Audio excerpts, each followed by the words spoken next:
Une question résonne profondément dans le cœur des croyants du monde entier. Elle commence comme un murmure presque imperceptible, puis grandit, s'intensifie, devient plus pesante, plus urgente, plus impossible à ignorer. Vivons-nous déjà au cœur de la grande tribulation? En observant l'état du monde qui nous entoure, tout notre être crie que quelque chose a radicalement changé, que plus rien n'est comme avant. La moralité ne décline pas seulement graduellement, elle s'effondre rapidement sous nos yeux. Les ténèbres ne se répandent pas seulement lentement, elles avancent à une vitesse terrifiante. La pression n'est pas seulement palpable, elle devient suffocante et insupportable. Et au plus profond de nous-mêmes, nous ressentons quelque chose dont nous ne pouvons nous défaire, quels que soient nos efforts. La conscience profonde que nous avons franchi une ligne invisible, le sentiment viscéral qu'un événement profondément prophétique a déjà commencé à se réaliser. Et il est tout à fait justifié de ressentir cela avec une telle intensité. Bien que nous ne soyons pas encore techniquement entrés dans la grande tribulation décrite dans l'Apocalypse, les premiers signes sont indéniables. Les ombres de ce qui va arriver pèsent déjà lourdement sur le monde entier. Des systèmes mondiaux se mettent en place sous nos yeux. L'atmosphère spirituelle change radicalement. La guerre dans le monde invisible s'intensifie comme jamais auparavant. Et votre esprit le sait profondément. Cette lourdeur que vous ressentez constamment n'est ni une peur irrationnelle ni une paranoïa infondée. C'est le discernement spirituel qui agit en vous. Cette urgence que vous percevez grandir de jour en jour n'est ni une panique émotionnelle, ni une anxiété clinique. C'est le Saint-Esprit qui avertit l'Église que l'heure est déjà très avancée. Mais voici la vérité puissante que vous devez entendre et graver dans votre cœur dès maintenant. Le fait que le monde semble être dans la tribulation ne signifie absolument pas que l'enlèvement a déjà eu lieu et a été annulé. Cela signifie exactement le contraire. L'enlèvement est incroyablement proche. Jésus n'a jamais promis que la vie deviendrait plus facile, plus confortable ou plus paisible avant son glorieux retour. Il a clairement affirmé que la tromperie se multiplierait de façon exponentielle, que l'iniquité se répandrait partout, que l'amour du plus grand nombre se refroidirait complètement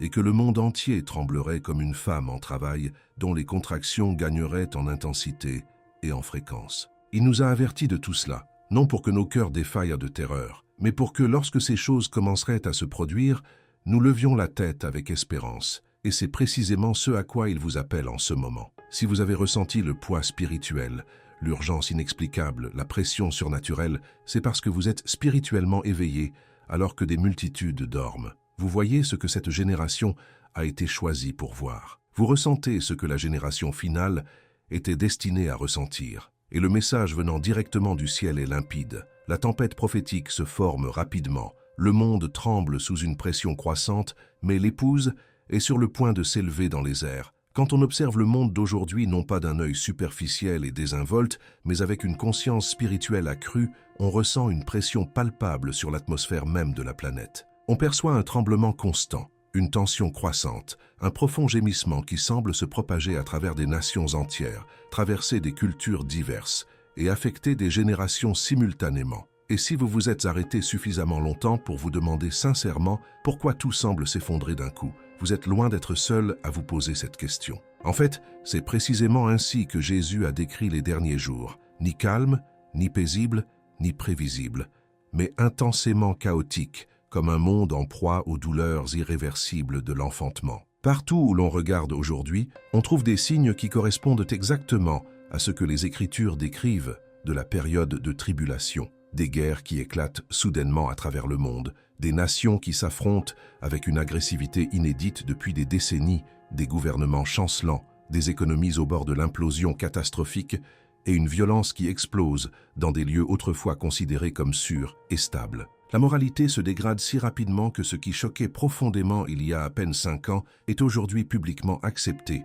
et célébré sans honte. Les enfants grandissent dans une telle confusion que même l'identité fondamentale est devenue un champ de bataille culturel. Le mal ne se cache plus dans l'ombre, mais se banalise, se normalise socialement et est même fièrement célébré. On observe une accélération technologique qui semble totalement incontrôlable. Le traçage numérique se développe, l'intelligence artificielle imite l'humain de manière inquiétante, des systèmes mondiaux connectent les gouvernements au sein d'un réseau sans précédent. Les monnaies évoluent rapidement vers une centralisation totale. Il semble que tout ce contre quoi la Bible nous a mis en garde soit en train de se réaliser sous nos yeux, au grand jour. Et si en regardant les informations, vous pensez sincèrement que nous vivons déjà la tribulation, vous avez raison de remarquer cette ressemblance troublante. Mais voici une vérité essentielle que vous ne pouvez absolument pas ignorer, la ressemblance n'est pas l'accomplissement complet. Ce à quoi vous assistez aujourd'hui, c'est au développement structurel du monde en vue du jugement divin, de l'effondrement final, de l'avènement imminent du système de l'Antéchrist. Ce sont les ombres qui précèdent la véritable tempête, les premiers tremblements avant le séisme principal, les contractions préliminaires avant la naissance. Jésus a appelé tout cela le commencement des douleurs, et cette expression est d'une importance capitale. Elle signifie que ce que nous voyons maintenant n'est que le début de ce qui finira par se transformer en une tribulation d'envergure. Mais nous n'avons pas encore franchi ce point critique. Vous vous demandez peut-être pourquoi tout semble si intense, pourquoi tous les événements semblent-ils se produire simultanément. Parce que la prophétie s'accélère toujours de façon spectaculaire, juste avant son accomplissement final. Tout comme une femme qui accouche, les contractions s'intensifient, se rapprochent, deviennent progressivement plus fortes. Le monde subit de véritables contractions spirituelles. Le chaos croît de façon exponentielle, car les événements finaux approchent à grands pas. Les ténèbres s'épaississent, car l'ennemi sait parfaitement que son temps est compté. Des systèmes mondiaux se forment car, peu après la disparition de l'Église de la Terre, ils seront complètement déchaînés. Mais écoutez attentivement. Les premières contractions ne signifient pas que l'enfant est déjà né. Et ce que vous voyez n'est pas la tribulation dans son intégralité. Vous voyez son ombre s'étendre sur la terre. Ces signes troublants ne vous ont pas été donnés pour vous effrayer gratuitement. Ils vous ont été donnés pour vous éveiller définitivement, pour vous ramener à la raison spirituelle, pour aiguiser votre discernement prophétique, pour vous rappeler que Jésus ne nous a pas exhortés à paniquer. Il nous a exhortés à nous préparer comme il se doit. Il nous a exhortés à ne pas être pris totalement au dépourvu. Il nous a exhortés à reconnaître clairement le temps prophétique. Et si vous ressentez le poids intense de ces signes, cela signifie que votre esprit est pleinement vivant. Cela signifie que la prophétie se réalise sous vos yeux. Cela signifie que votre cœur a été marqué comme appartenant à la génération qui verra le retour de Jésus, non pas comme une vieille histoire, mais comme une réalité imminente. Le monde tremble car le roi est plus proche que jamais. Les ténèbres résonnent car la lumière est sur le point de jaillir avec puissance. Le tremblement est intense car le ciel se prépare au moment où Jésus rappellera son peuple à lui. Vous n'interprétez pas mal ce que vous ressentez, vous n'êtes ni trop sensible ni excessif, vous n'imaginez rien. Les signes sont absolument réels. L'heure est grave, et le monde ressemble à la tribulation car nous sommes littéralement à son entrée. Mais l'enlèvement n'a pas encore eu lieu, et cela signifie que l'espoir n'est pas perdu. En fait, la proximité de ces signes est la preuve la plus convaincante que la libération est incroyablement proche. L'un des phénomènes les plus fascinants et presque surnaturels qui se produisent actuellement à travers le monde est le suivant. Les croyants, sans distinction de nationalité, d'origine culturelle, de confession religieuse ou d'âge, ressentent tous exactement la même chose. Qu'ils vivent en Amérique, en Afrique, en Asie, en Europe ou au Moyen-Orient, qu'ils soient des chrétiens de longue date avec des décennies d'expérience ou de nouveaux convertis depuis quelques mois seulement, tous expriment la même chose. Quelque chose ne va pas, quelque chose pèse lourd, quelque chose se passe dans le domaine spirituel, on a l'impression d'être déjà en pleine tribulation. Et ce sentiment collectif n'est absolument pas une coïncidence. C'est un signe clair d'un éveil de la sensibilité spirituelle. Le Saint-Esprit éveille l'Église d'une manière inédite. Il touche les cœurs, interpelle les consciences, presse les esprits, alerte les esprits et accélère le rythme cardiaque des croyants du monde entier. On le ressent lorsque certaines habitudes commencent soudainement à nous peser profondément. On le ressent lorsque nos anciens divertissements perdent tout attrait. Vous le ressentez lorsque le péché commence à peser plus lourd sur votre cœur qu'auparavant. Vous le ressentez lorsque des sermons inefficaces vous laissent spirituellement vide. Vous le ressentez lorsque votre désir de Jésus s'intensifie plus que jamais. Ce que vous vivez n'est pas une peur irrationnelle, mais un profond alignement spirituel. Jésus a clairement dit que les derniers jours exigeraient un discernement aigu et que les croyants devraient être spirituellement éveillés bien avant que le monde ne prenne conscience de ce qui se passait. Le monde marche dans les ténèbres profondes, l'Église marche dans la vraie lumière, et lorsque les ténèbres s'intensifient considérablement, la lumière devient exponentiellement plus sensible au changement. Les ténèbres ne peuvent s'étendre sans que les croyants éveillés ne ressentent d'abord le changement. L'ennemi intensifie ses attaques, ses tromperies, son influence et ses stratégies, car le temps presse, et votre esprit le perçoit clairement. Chaque fois que vous ressentez une lourdeur spirituelle, un conflit intérieur, une pression inexplicable ou une guerre invisible, c'est parce que le monde invisible tremble violemment. Les démons connaissent votre calendrier prophétique. Les anges connaissent leur mission divine. Le ciel connaît son calendrier établi, et votre esprit rempli de l'esprit perçoit cette accélération. C'est pourquoi les croyants disent « Je me sens spirituellement épuisé sans raison apparente.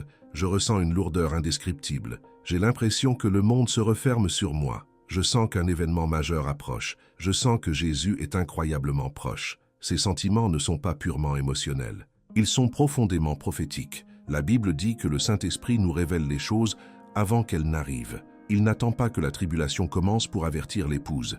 Il avertit à l'avance. Il se réveille avant que les ténèbres ne deviennent insupportables. Il se prépare avant que l'ennemi ne prenne pleinement son essor. Lorsque vous avez l'impression que le monde vous étouffe spirituellement, c'est parce que vous respirez l'air céleste dans un monde qui manque d'oxygène. Lorsque vous sentez l'urgence grandir en vous, c'est parce que la trompette sonne plus près que jamais. Lorsque vous sentez la pression spirituelle monter, c'est parce que l'époux se prépare à vous appeler par votre nom. Vous n'êtes pas encore dans la tribulation, mais vous en êtes assez proche pour en ressentir l'ombre menaçante. Assez proche pour sentir l'ennemi s'agiter désespérément. Assez proche pour percevoir le monde s'effondrer à vue d'œil. Assez proche pour entendre le Saint-Esprit murmurer sans cesse « Restez éveillés, soyez prêts, restez près de moi ». Les croyants ont le sentiment d'être déjà dans la tribulation car les temps sont profondément prophétiques. La période est extrêmement avancée. Le roi se rapproche et leur esprit le sait parfaitement. L'une des principales tactiques de l'ennemi en ce moment est de convaincre les croyants que, puisque le monde semble si sombre,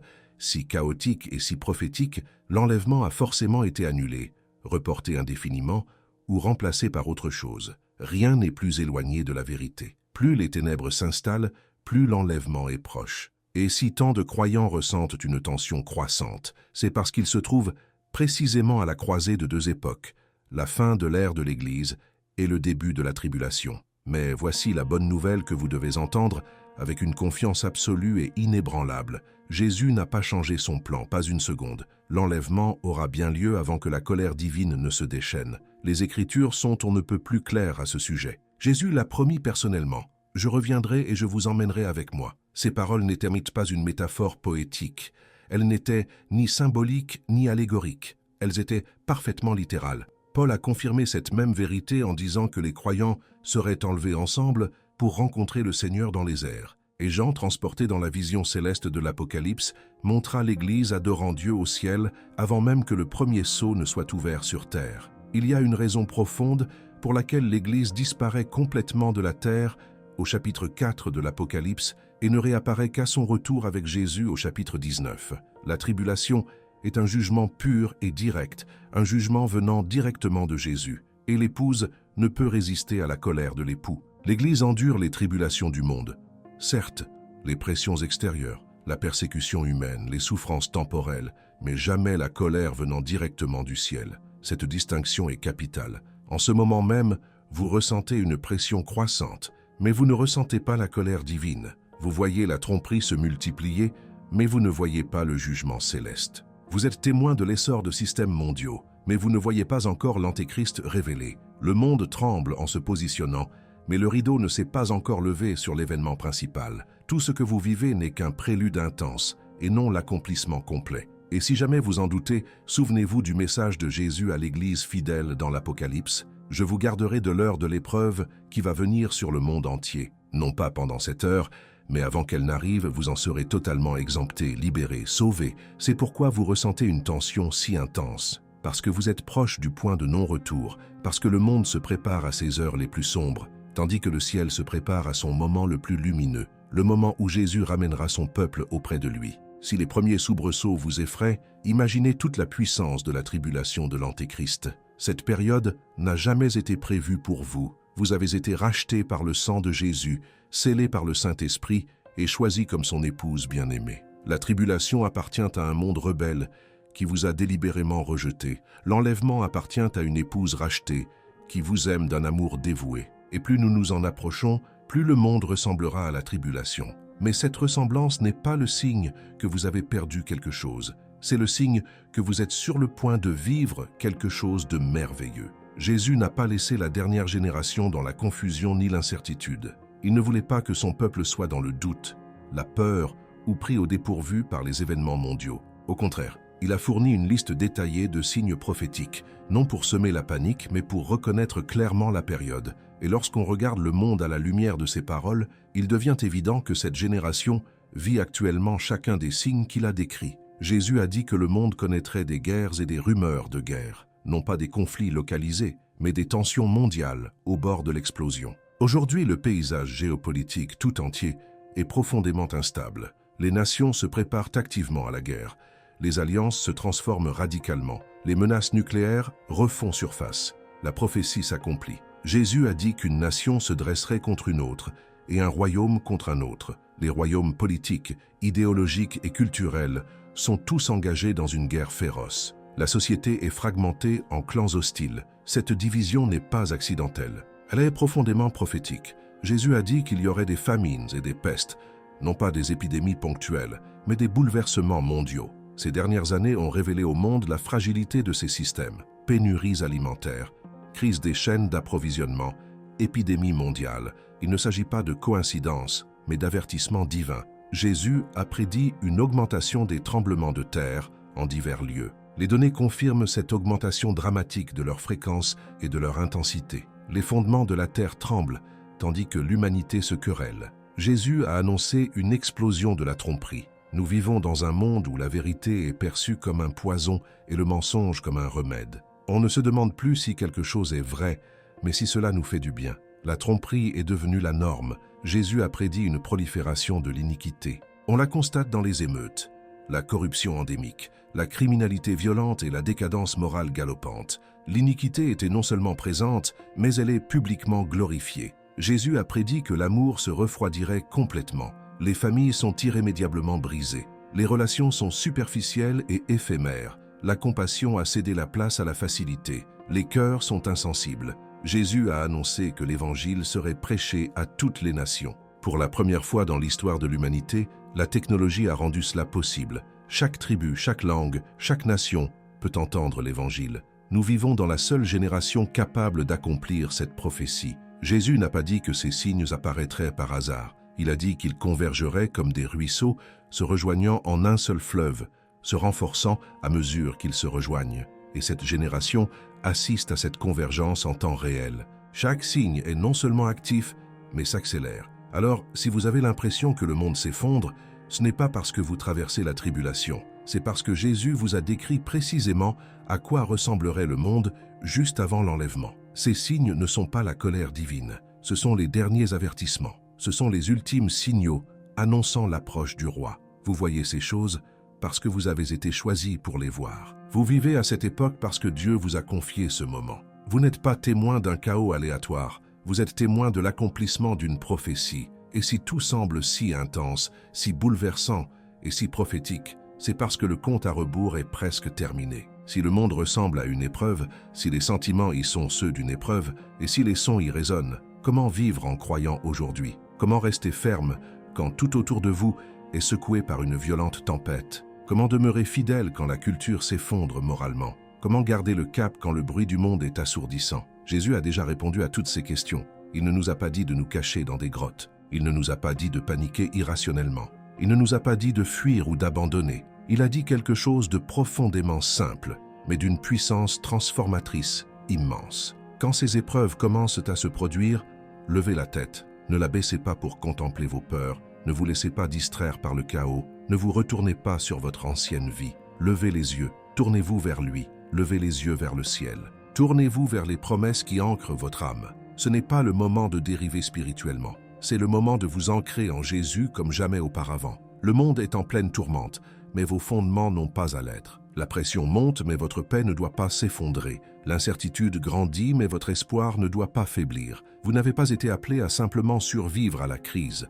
Vous avez été appelé à y rester ferme avec une force surnaturelle. Alors comment vivre en ces temps difficiles? En vivant spirituellement éveillé, en vivant pleinement, en restant constamment vigilant spirituellement. Ce n'est pas le moment de faire des compromis dans votre marche avec Dieu. Ce n'est pas le moment de tolérer le péché. Ce n'est pas le moment de devenir tiède. C'est le moment de vous tourner vers la prière, vers les Écritures, vers la sainteté, vers l'intimité avec Jésus. C'est le moment de laisser le Saint-Esprit purifier votre cœur comme jamais auparavant. Quand le monde s'écroule, vous devez vous élever au-dessus de lui. Quand la culture est submergée par le péché, vous devez nager à contre-courant. Quand le mensonge règne partout, vous devez vous accrocher à la vérité comme à une bouée de sauvetage. Quand l'ennemi attaque votre esprit, vous devez riposter avec les promesses écrites dans la parole. Quand la peur murmure à votre oreille, il vous faut la faire taire par l'adoration. Ce moment exige une concentration absolue. Votre esprit vous dit que ce n'est pas le moment de flirter avec les ténèbres, ni de retomber dans vos vieilles habitudes, ni de rechercher le confort terrestre. Vous n'avez pas de temps à perdre spirituellement. Vous n'avez pas de place à gaspiller. L'épouse doit se préparer, et la préparation exige la séparation. Séparation de tout ce qui vous affaiblit, vous distrait ou éteint votre flamme. Si votre entourage vous éloigne de Jésus, il vous faut un nouvel entourage. Si vos habitudes vous engourdissent spirituellement, il vous faut de nouvelles habitudes. Si vos désirs vous mènent au péché, il vous faut des désirs renouvelés. C'est un temps de purification, car Jésus veille à ce que rien dans votre vie ne puisse vous retenir lorsqu'il vous appelle. Et bien que la pression semble forte, il y a une beauté sacrée en ce moment. Tandis que le mal se fait plus bruyant, le murmure du Saint-Esprit se fait plus fort. Et si vous écoutez attentivement, vous pouvez sentir Jésus vous attirer à lui, non par peur, mais par amour. Ce n'est pas un mode de survie, c'est le moment de la préparation. Jésus harmonise votre cœur avec le plan du ciel. Il vous façonne pour l'éternité. Il prépare votre esprit à entendre le son de la trompette. Le chaos qui vous entoure n'est pas la preuve que vous avez été abandonné. C'est la preuve que vous avez été choisi pour vivre en ce moment prophétique. Soyez prêts, soyez vigilants. Vivez dans la sainteté. Vivez dans l'espérance. Le monde semble en proie à la tribulation. Et cela signifie une chose, l'enlèvement est plus proche que jamais. Sommes-nous déjà dans la tribulation? Non, certainement pas. Mais sommes-nous sous son ombre menaçante? Absolument. Observons-nous le monde s'y préparer structurellement? Sans aucun doute. Mais la vérité qui doit apaiser votre cœur aujourd'hui est la suivante. L'enlèvement aura lieu avant la colère divine, avant que les jugements ne s'abattent, avant que les sceaux ne soient brisés, avant que l'Antéchrist ne se lève, avant que les heures les plus sombres ne s'abattent sur la terre. Vous n'avez pas été laissé pour compte. Vous avez été stratégiquement placé aux portes de l'éternité. Tout ce que vous voyez maintenant n'est pas la preuve que vous avez manqué quelque chose. C'est la preuve que vous êtes sur le point d'assister à quelque chose de glorieux. La pression que vous ressentez est profondément prophétique. L'urgence qui vous anime est d'inspiration divine. L'aspiration qui vous anime est l'époux qui approche. Vous entendez les pas de Jésus dans le tremblement des nations. Le monde tremble, car le roi est plus proche que jamais. Des systèmes se mettent en place car le décor est planté. Les ténèbres s'intensifient, car la lumière de son avènement est presque là. Vous vivez dans la génération qui verra les prophéties s'accomplir, non comme un récit ancien, mais comme une réalité présente. Et bientôt, très bientôt, tout changera en un instant. En un clin d'œil, la trompette retentira avec puissance.